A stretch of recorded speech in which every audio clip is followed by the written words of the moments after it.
Je vous propose de commencer notre nouvelle série, notre nouveau cycle de prédication sur une nuée de témoins. Est-ce que, Tévi, tu veux bien nous mettre l'affiche du mois ? Merci. Voilà. Environné d'une si grande nuée de témoins. Alors, vous ne le voyez pas très bien là sur l'affiche. Je pense que ceux qui sont connectés, ils le voient un petit peu mieux. En fait, la semaine dernière, pour ceux qui reçoivent mes messages WhatsApp, j'ai envoyé un petit message en disant on a besoin de photos en selfie. J'aurais dû le matin faire des selfies des uns et des autres. Et j'ai un peu zappé. Mais du coup, plusieurs d'entre vous m'ont envoyé des selfies d'eux. Et puis avec nos amis de Cergy, de Dreux et de Saint-Germain-en-Laye, on a récolté comme ça pas mal de photos. Pas assez à notre goût, mais c'est pas grave. On a réussi, notre graphiste Sylvia, elle a réussi à nous faire une belle mosaïque de photos. Alors il y a des photos qui sont reprises malheureusement plusieurs fois, c'est pour ça que je dis pas assez. Mais au final, on a comme ça une...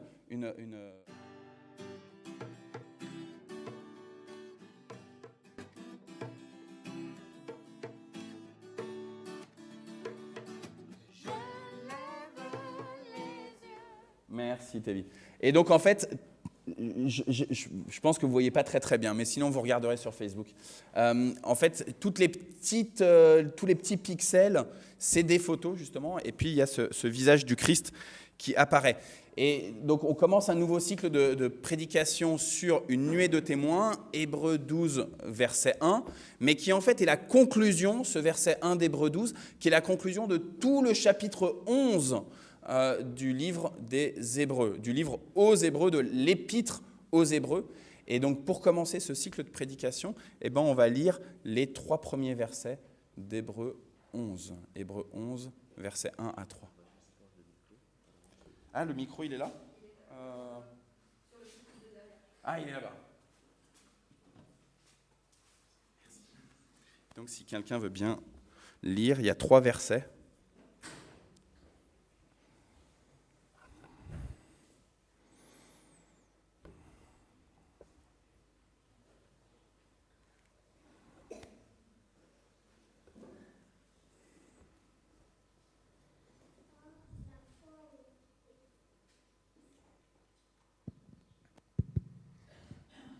Or, la foi est une ferme assurance des choses qu'on espère, une démonstration de celles qu'on ne voit pas.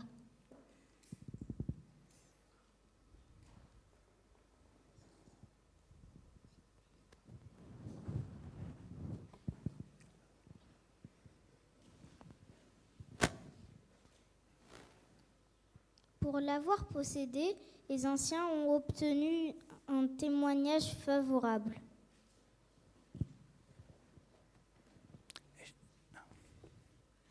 C'est par la foi que nous reconnaissons que le monde a été formé par la parole de Dieu, en sorte que ce voie n'a pas été fait de choses visibles. Merci beaucoup. Merci à tous les 3. Vous avez été super.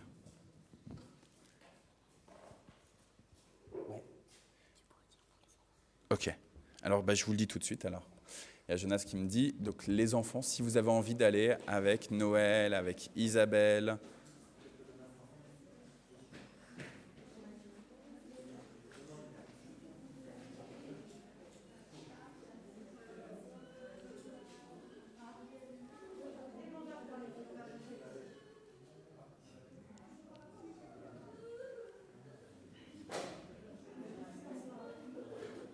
Merci Frédéric aussi de les accompagner.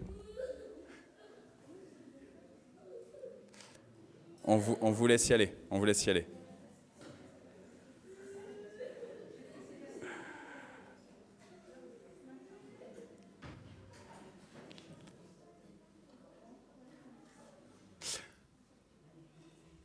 Cette définition de la foi, elle fait partie des versets les plus connus, presque autant que Jean 3,16, car Dieu a tant aimé le monde.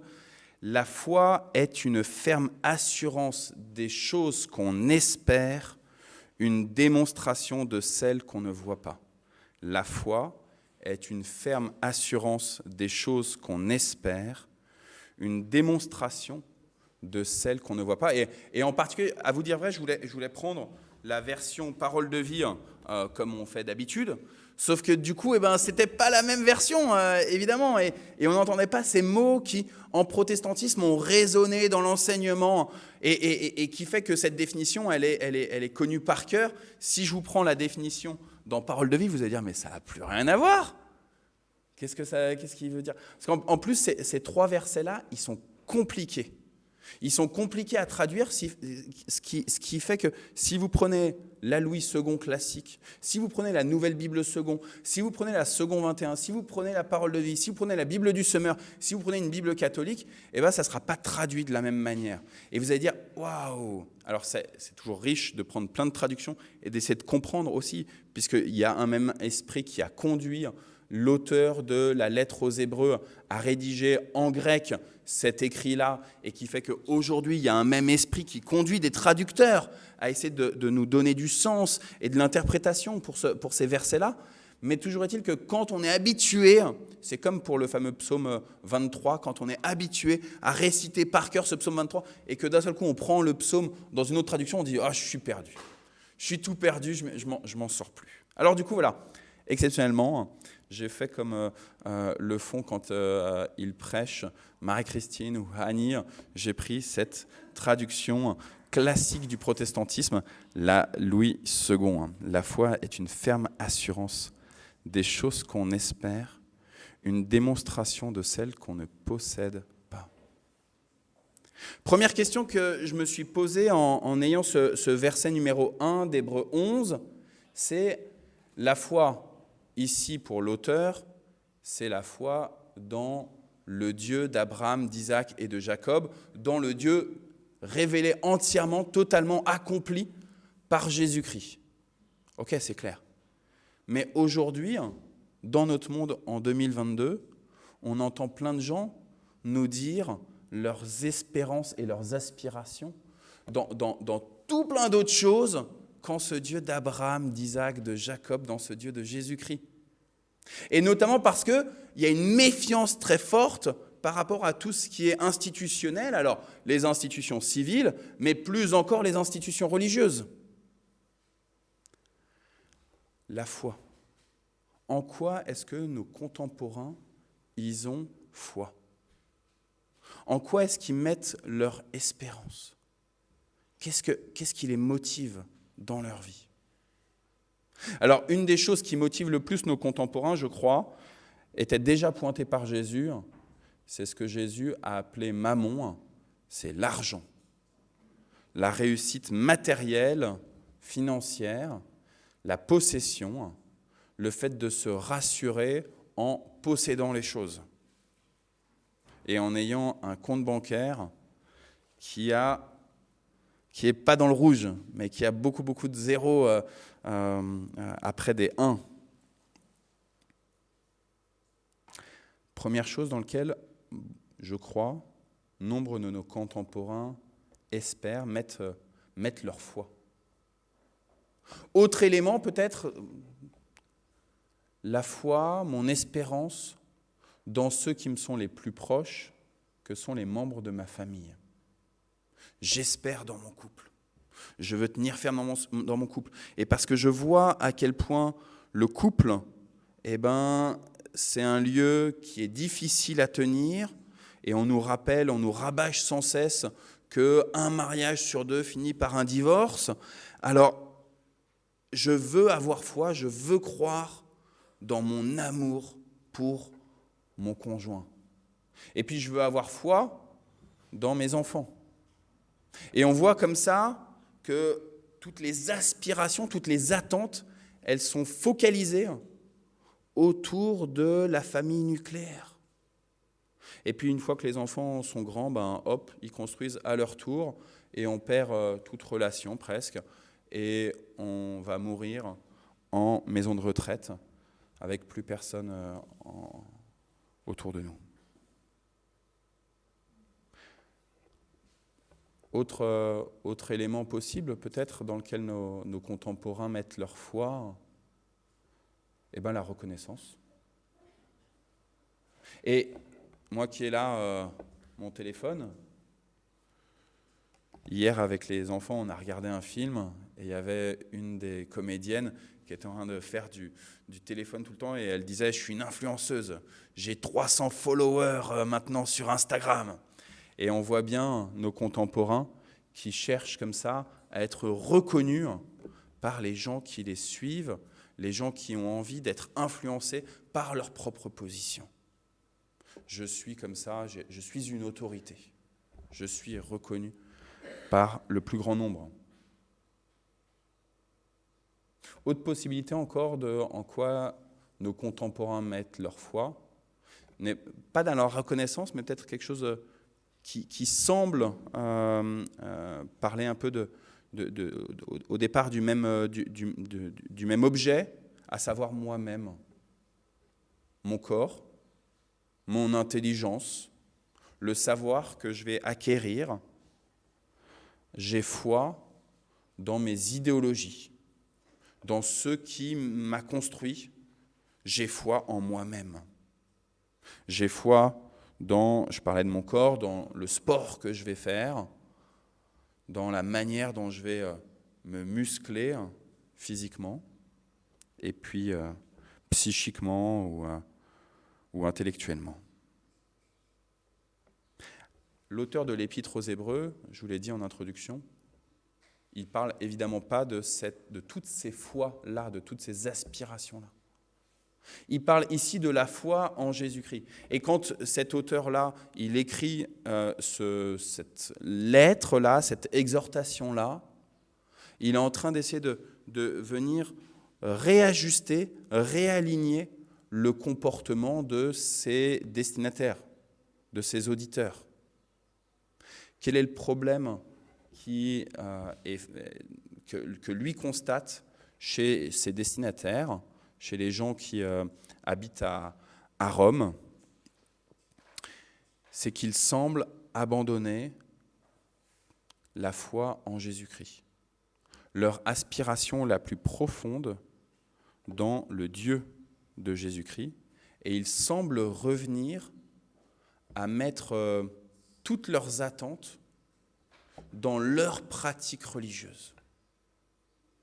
Parce que je vais faire la bonne ritualité, alors du coup, à moi la bonne vie. Parce que je vais accomplir parfaitement chacun des 10 commandements ou des 613 commandements, alors je vais avoir une vie juste et bonne au regard de Dieu, au regard de la société et juste pour moi-même, pour mon propre développement. Or, l'auteur de cette lettre aux Hébreux nous dit tout, absolument tout, dépend de Jésus-Christ. Ne comptez pas sur votre pratique religieuse, sur vos bonnes œuvres. Tout, absolument tout, va dépendre du fait que vous ayez confiance uniquement en Dieu. Juste ça. Confiance totale en Dieu. Au verset suivant, l'auteur nous dit, pour avoir possédé la foi, pour avoir cru, les anciens, les presbytéroi, les anciens, ont obtenu un témoignage favorable. Ils ont obtenu un témoignage favorable. Non parce qu'ils ont agi, mais avant toute chose, parce qu'ils ont cru. Et je ne sais pas si ça vous a tiqué, comme moi, mais la traduction seconde nous dit « pour avoir possédé la foi ». Pour avoir possédé la foi. Sœurs et frères, c'est un cadeau, la foi. Et je ne sais pas si vous avez eu l'occasion de parler à des gens non-croyants qui vous regardaient avec envie. On a quelqu'un qui a fréquenté le parcours Alpha cette année et même l'année dernière, qui nous dit « Moi, je vous envie de croire.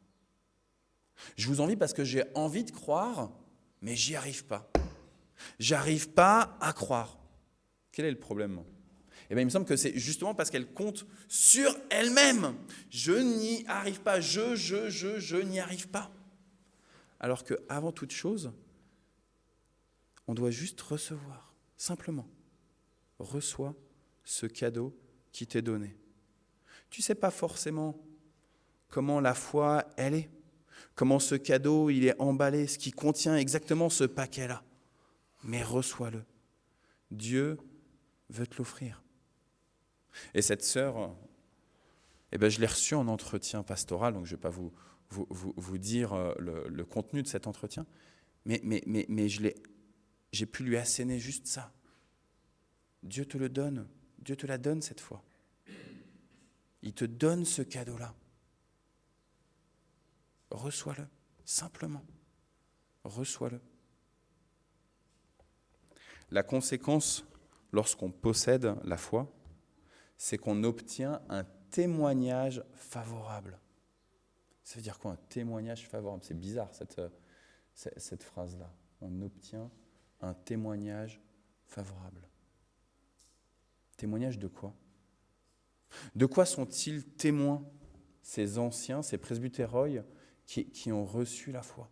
De quoi témoignent-ils ? Eh bien, ils témoignent parce qu'ils ont reçu le cadeau de la foi, le fait de « ok, je crois ». Ils ont reçu ce cadeau-là, ils témoignent de l'action magnifique de Dieu. Ils témoignent du fait que Dieu est véritablement à l'œuvre dans sa création.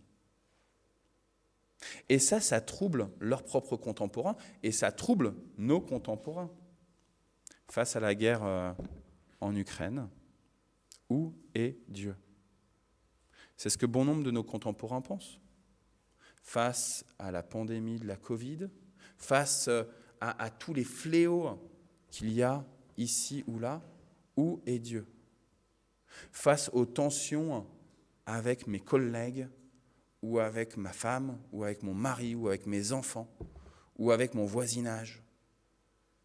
Face à tous les projets que j'essaye d'accomplir et qui capotent sans cesse, qui ne fonctionnent pas. Où est Dieu ?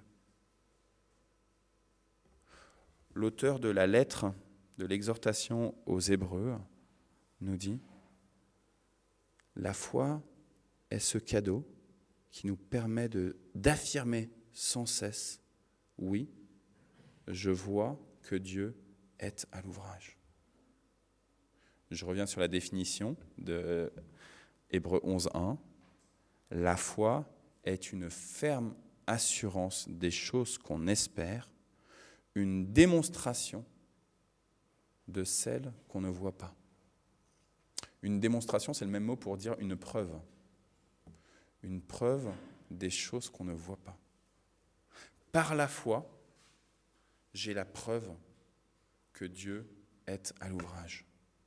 Par la foi, je constate que Dieu guide mon existence, mais aussi celle du monde tout entier. Que Dieu n'abandonne pas sa création. Il ne la laisse pas comme ça chavirer dans le tohu-bohu. Il aurait toutes les raisons de la laisser chavirer comme ça. Rappelez-vous du péché originel. Rappelez-vous de vos propres péchés, sœurs et frères. Ceux que vous avez commis juste avant le culte, ou peut-être même dans vos pensées en ce moment même. Il aurait toutes les bonnes raisons de laisser sa création pourrir comme ça, partir dans le tohu-bohu. Mais Dieu a décidé de garder souci des siens, souci de ceux qu'il a formés, de ceux qu'il a désirés et de ceux qu'il veut amener jusqu'à destination, jusqu'au salut. Parce qu'avoir la foi, c'est penser aussi à l'objectif final, à la destination au salut. Avoir la foi, que ce soit la foi ici en Dieu, ou tout à l'heure quand je vous citais peut-être plein d'idées de foi dans lesquelles nos contemporains espèrent, c'est des questions vraiment de où est-ce que je place mon salut? Qu'est-ce que j'attends de ce monde? Est-ce que j'attends à ce que dans ce monde, il y ait un accomplissement de quelque chose? Est-ce que j'attends un accomplissement dans un au-delà, au-delà de la mort, etc. Tout est une question de salut.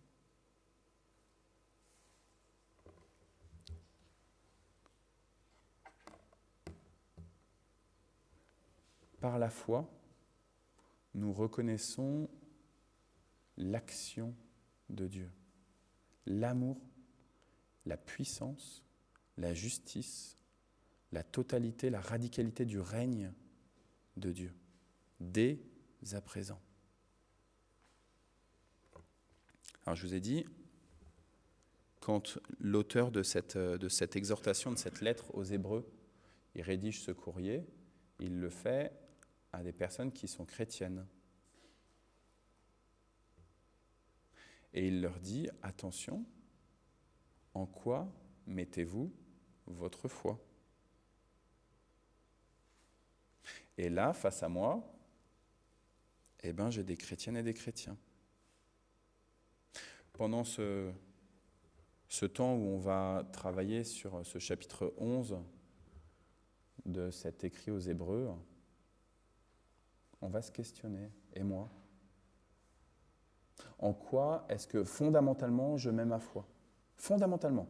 Bien sûr que c'est facile de dire « Ok, je crois en Jésus ». Mais réellement, sur le terrain, quand tu es dans ton quotidien, quand tu n'es pas à l'église le dimanche ou le jeudi, quand tu n'es pas le matin en train de lire ta Bible, en quoi, à chaque heure de ta journée, tu mets ta confiance et ton espérance, ton salut?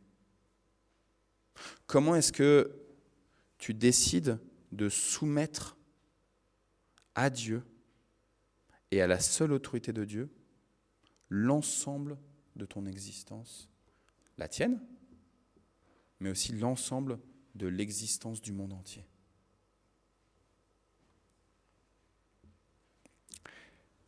C'est par la foi que nous reconnaissons que le monde a été formé par la parole de Dieu, en sorte que ce qu'on voit n'a pas été fait de choses visibles.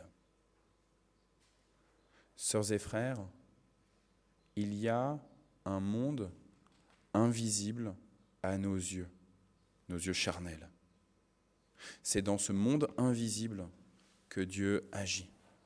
Et ce monde invisible dans lequel Dieu agit, dans lequel son trône est déjà bien placé, glorieux, c'est dans ce monde invisible, ou par ce monde invisible, qu'il y a un impact sur notre monde visible. Nous croyons, nous reconnaissons que le monde visible a été formé par la parole de Dieu, en sorte que ce qu'on voit n'a pas été fait par des choses visibles. Sœurs et frères, alors que tout fout le camp, est-ce que Dieu veut prendre soin? Je le crois. Je vous propose de prendre un petit temps là, de prière, peut-être de rééquilibrage. Seigneur, tu nous appelles à repenser notre foi.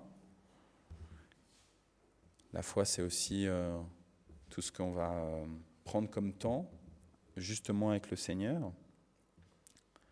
Seigneur, tu m'invites à voir quelles sont mes priorités, mes aspirations, mes espérances.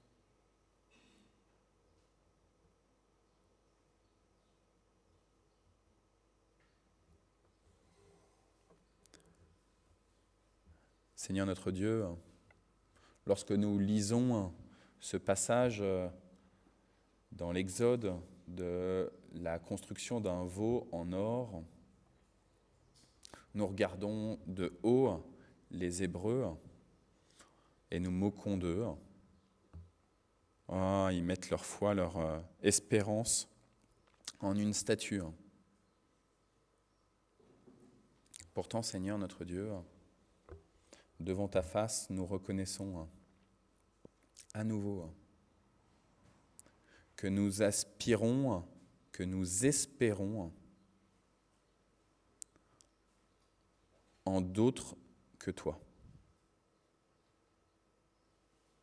D'autres puissances, d'autres principautés, d'autres seigneuries. Nous comptons sur nous-mêmes. Nous comptons sur ceux qui nous sont les plus proches. Nous comptons aussi sur des inconnus. Alors que pourtant, tu nous invites à ne compter que sur toi.